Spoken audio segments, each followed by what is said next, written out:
Coach, talaga bang safe kapag nag-invest ako sa mga blue chip stocks? Ibig sabihin, kahit anong mangyari, hindi na ako matatalo dyan at mababawi ko ang kapital ko. Yan ang pag-uusapan natin sa video na ito. Alam mo, diretsong sagot, hindi. Lahat ng investment, lahat ng mga businesses, merong kaakibat na risk. Pwede kang matalo, pwede kang malugi, pwede kang masunog, pwede ka rin mabankrupt.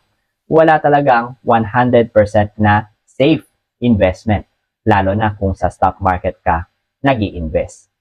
Ika nga nila, one of the riskiest investment vehicle ang stock market na kahit papaano, medyo safer ka compared sa mga penny stock or basura stock na kung tawagin nila na wala pang napapatunayan. Pero sa kabuuan, kung tatanungin mo ako, risky investment pa rin, mapa blue chip man yan or penny stock kasi nga stock market yan.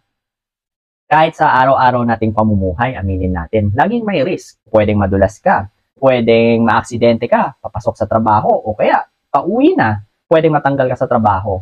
May mga risk din na hindi lang sa pag-i-invest o sa pagnenegosyo. Pero hinaharap natin yung mga risk na yan sa buhay natin sa pamamagitan ng pag-iingat.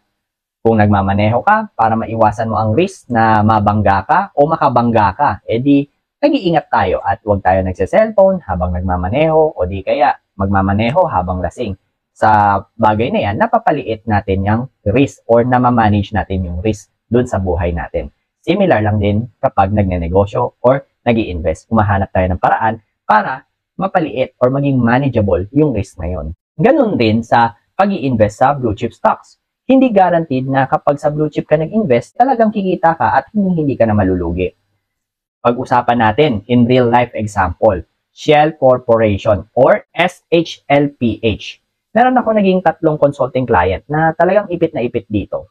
Malaki ang naitalo nila, aabot pa nga sa milyon yung isa kung maalala ko. Kilalang company?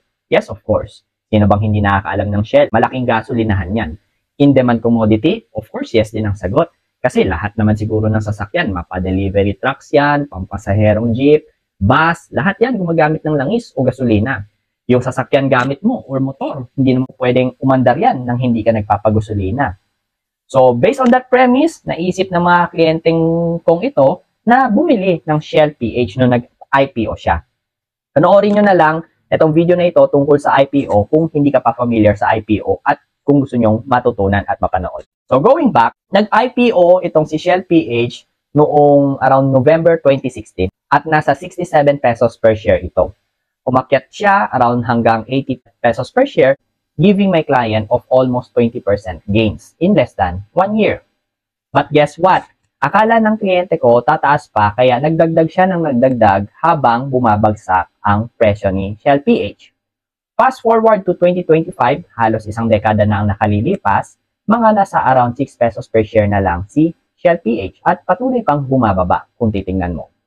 So kung bumili ka ng shares at around 67 pesos per share, you are now sitting in huge losses of more than 90%. So kung ang 100,000 mong puhunan noong 2016, ngayon wala pang 10,000 ang natitira after ng isang dekada. Hindi sa tinatakot kita ha, nangyayari yan at totoo yan. So ang tanong, sa blue chip ba siya nag-invest? Yes. Kilalang company ba si Shell PH? Of course. Pero ang laki pa rin ng nailugi niya. At kahit almost 1 decade na, hindi pa rin niya nababawi ang mga talo niya. Another example, TEL or TEL or sa mas kilalang PLDT. Nung nag-IPO ito noong 1984, it is trading at around 21 pesos per share. After a year, 1985, the year na pumutok ang balitang Ninoy Aquino assassination at yung buong ekonomiya ng Pilipinas talagang bumagsak. Napakataas ng interest rate during that time, as high as like 30%. At maraming mga businesses ang nalulugi at nagsasara. Si TEL naman ay nagtatrade sa presyong guess what?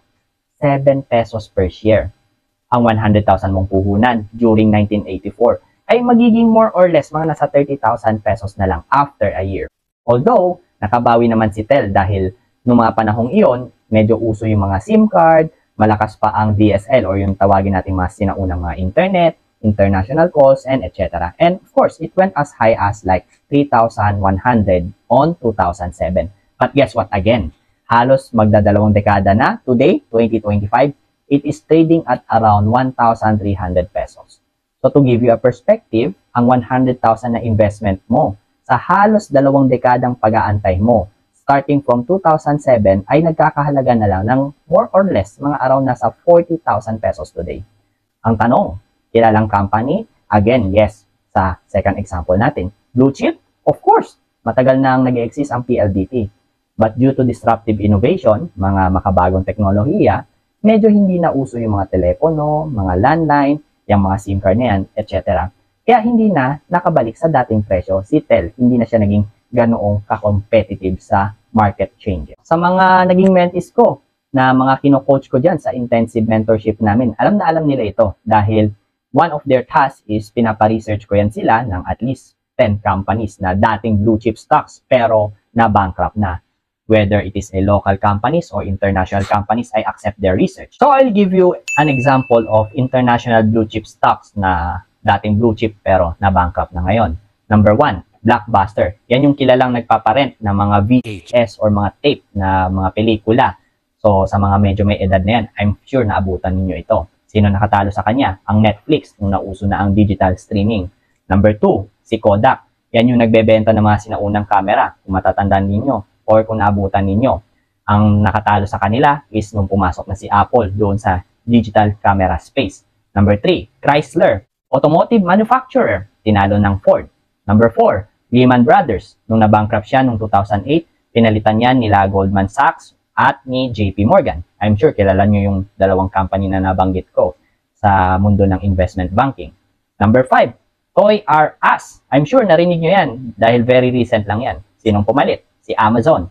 I can even name hundreds of company names na galing blue chip, hindi nakasabay sa market innovation, na disrupt, ayun, nawala, nag-bankrupt at naglaho na lang. Kaya bottom line, investing in blue chip stocks doesn't guarantee na hindi ka talaga malulugi at mababawi mo yung investment mo at kikita ka pa sa mga ito. Pwede ka matalo, again, pwede ka masunog. Mapa-local stock man yan, international stock. That is why you need to study the company you intend to invest before putting a single peso with them.